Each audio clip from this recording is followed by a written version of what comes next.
பகையை வளர்க்காதீர்கள். யார் மீதும் பகை கொள்வதனால் நம்முடைய வாழ்க்கை பகைமைக்கும் போராட்டத்திற்கும் ஆனது இல்லைங்க. ரொம்ப சின்ன வாழ்க்கையா. 22,723 நாள் வாழ்ந்தா 65 வயசு ஆயிடுச்சியா. only 22,000 days. 22,000 நாள் தான் 60 ஆண்டுகள். அதுல இப்பெல்லாம் வாழ்ந்தது கழிச்சிருங்க. மீதி இருக்கிறது ரொம்ப குறைவு. குவாலிட்டி டைம், நேரத்தை மரியாதை செய்யுங்கள். என்னுடைய தகப்பனார் மரணப்படுக்கையில் சொன்னார், காலத்திற்கு பயந்துகொள். 3 மணி நேரத்தில் அவர் உயிரோட இல்லைங்க, சக்கராத்துல இருந்தாருங்க. அந்த சக்கராத்துல இங்க இருக்கிற உயிர் ஒட்டிக்கிட்டு கண்கள் நிலைத்து இல்லை.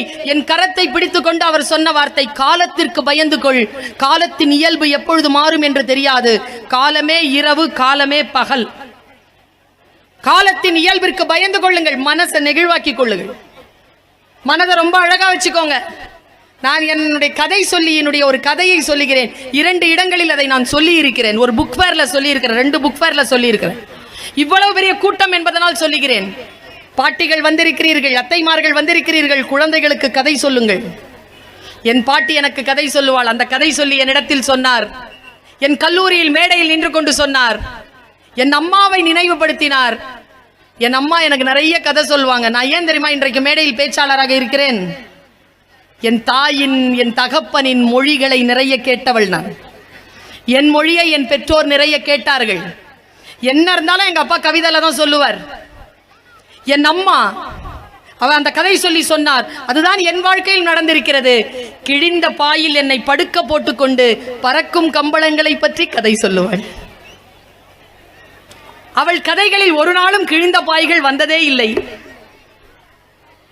என் பாட்டி என்னை மடியில் சாய்த்து வைத்துக் கொண்டு நட்சத்திரங்களை காட்டி அதை பறித்து என் சட்டை பையில் போடுவாள். நடந்திருக்கா இல்லையா? சட்டை பையில் அந்த நட்சத்திரங்களை வைத்துக் கொண்டு நான் தூங்கி இருக்கிறேங்க. காலையில் எழுந்து என் பாட்டியிடம் சொல்லுவேன், பாட்டி நீ கொடுத்த, அம்மம்மா நீ கொடுத்த நட்சத்திரங்களை காணோம். அம்மம்மா சொல்லுவாள், மொழி தெரியாத என்னிடத்தில் சொல்லுவாள், அந்த நிலாதான் எடுத்துக்கொண்டு போயிருக்கும், கொஞ்சம் காத்திரு, நிலா வரட்டும், மறுபடியும் அதனிடம் இருந்து வாங்கி தருகிறேன். கதை சொல்லி வளர்ப்பாள் என் பாட்டி. அவள் கதைகளில் திருடர்கள் கூட வருவார்கள் பெற்றோர்களே, ஆனால் ஒருத்தி கூட, ஒருவன் கூட கெட்டவர்களாக இருந்ததே இல்லை. நம் இனத்திலே திருடர்கள் கூட கெட்டவர்கள் இல்லை என்பதுதான். யாரும் கெட்டவர்கள் கிடையாது. அவர் சொல்றாரு, வைக்கம் பஷீரை பத்தி ஒரு கதை சொன்னாரு. அதை சொல்லிட்டு நான் போய் உட்கார்றேன். உங்கள் மனம் நெகிழ்ந்து விட்டதா? நீங்கள் நன்றி உடையவர்களாக ஆகிவிட்டீர்களா? உங்கள் குழந்தைக்கும், உங்கள் கணவனுக்கும், உங்கள் மனைவிக்கும் இன்றிலிருந்து ஒரு நன்றி அறிதலான ஒரு பார்வையோ ஒரு மொழியையோ நீங்கள் சொல்ல தொடங்கினீர்களா? நீங்கள் மிகச்சரியான பெற்றோர். பேரண்டல் ஆட்டிடியூட் உங்களுக்கு வந்துவிட்டது என்ற அர்த்தம். வைக்கம் முகமது பஷீர்னு ஒரு எழுத்தாளன். அவன் லெட்டர் எழுதிட்டே, கதை எழுதிட்டே இருந்தாரான். 2 நாளா எழுதிட்டே இருக்காரு. சாப்பிட மறந்துட்டாராங்க. என் மனசை மாத்திய கதை. மறந்துட்டு திடீர்னு வயிறு என்னமோ பண்ணி இருக்குது. மூடி பண்ணி வச்சுட்டு, புத்தகத்தெல்லாம் மூடிட்டு, ஜிப்பா மாட்டிட்டு, வேஷ்டிலாம் கட்டிட்டு நேரம் சாப்பிட போயிருக்காருங்க. காசு எடுத்துக்கிட்டு போய் பார்த்தா, சாப்பிட்டாரு, மசால் தோசை சாப்பிட்டாரு. கல்லாப்பெட்டியில வந்து ஜோவுல கை போடுறாரு, காசு இல்லை, காணோம். அவரு அதிர்ச்சி ஆயிட்டாரு. மனசுல படம் ஓடுது, மாவாட்டுற மாதிரி, டேபிள் துடைக்கிற மாதிரிலாம். அந்த கல்லாப்பெட்டிக்காரங்கிட்ட போய் சொன்னாராம், ஐயா நான் ஒரு எழுத்தாளன், சாப்பிட்டேன், காசு கொண்டு வந்த ஞாபகம் இருக்கு, இப்ப இல்ல, கொஞ்சம் வெயிட் பண்ண, நான் வீட்டுல இருந்து போய் கொண்டு வந்துடுறேன்னு. கல்லாப்பெட்டிக்காரன் சிரிச்சானாங்க. வைக்கம் முகமது பஷீர் எழுதுகிறார். கல்லாப்பெட்டிக்காரன் சிரிச்சானா. யாரடா ஏமாத்த பாக்குறேன் நானா டா சொன்ன உடனே இவருக்கு அலர்ட் ஆயிட்டார். வயசானவர். இல்லப்பா உண்மையா தான் கொண்டு வந்தேன், யார் கெட்டடா போய் சொல்றேன்னு ஆரம்பிச்ச உடனே நான் என்னப்பா செய்யறதுன்னு கேட்டிருக்காரு. திரும்பி பார்த்தா 60-70 பேர் சாப்பிட்டுட்டு இருக்காங்க அந்த ஹோட்டல்ல. அவர் சொல்றாரு, சட்டையை கழட்டுடான்னு. ஒரு நடுக்கமாயிடுச்சான் அவருக்கு. சட்டையை கழட்ட சொல்றானேன்னு திரும்பி பார்க்கிறாரு. 70 பேரும் வேடிக்கை பார்க்கறாங்க, சாப்பிட்டுட்டு இருக்கிறாங்க. வைக்கம் பஷீர் சொல்லுகிறார், என் சட்டையை கழட்டு என்று ஒருவன் அவமானம் செய்கிறான். 70 பேரில் ஒருவருக்கேனும் 2 ரூபாய் கொடுத்து என்னை காப்பாற்ற வேண்டும் என்று தோன்றவே இல்லை. அவர்களுக்காகத்தான் நான் எழுதி கொண்டிருக்கிறேன் என்று சொல்கிறார். எழுந்திருச்சு அவன் அடிக்க வரும்பொழுது சட்டையை கட்டி வச்சிட்டார். அடுத்ததா அவன் சொன்னானா, கல்லாப்பெட்டிக்காரன் சொன்னானா, வேஷ்டியை கழட்டுடான். நானா அவரால் தாங்க முடியவில்லை, உடல் நடுங்குகிறது, வேஷ்டியை கழட்ட முடியல.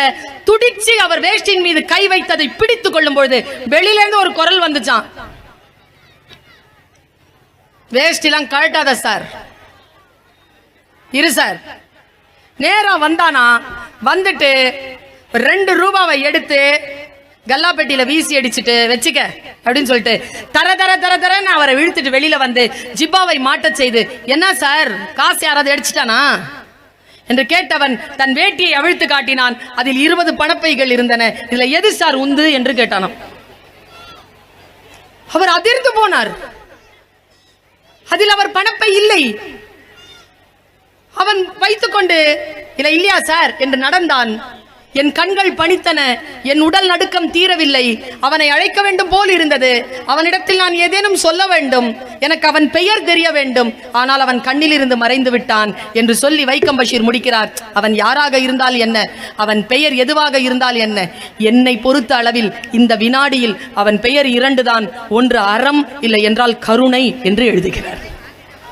அறத்துடனும் கருணையுடனும் இருக்கக்கூடியவர்கள், மனித மனதை மாற்றக்கூடிய கதைகள், நமக்கு நம் வாழ்க்கையின் கெட்ட வழிகளில் இருந்து நம்மை மீட்டெடுக்க கதைகள் நம்முடைய கதைகள்.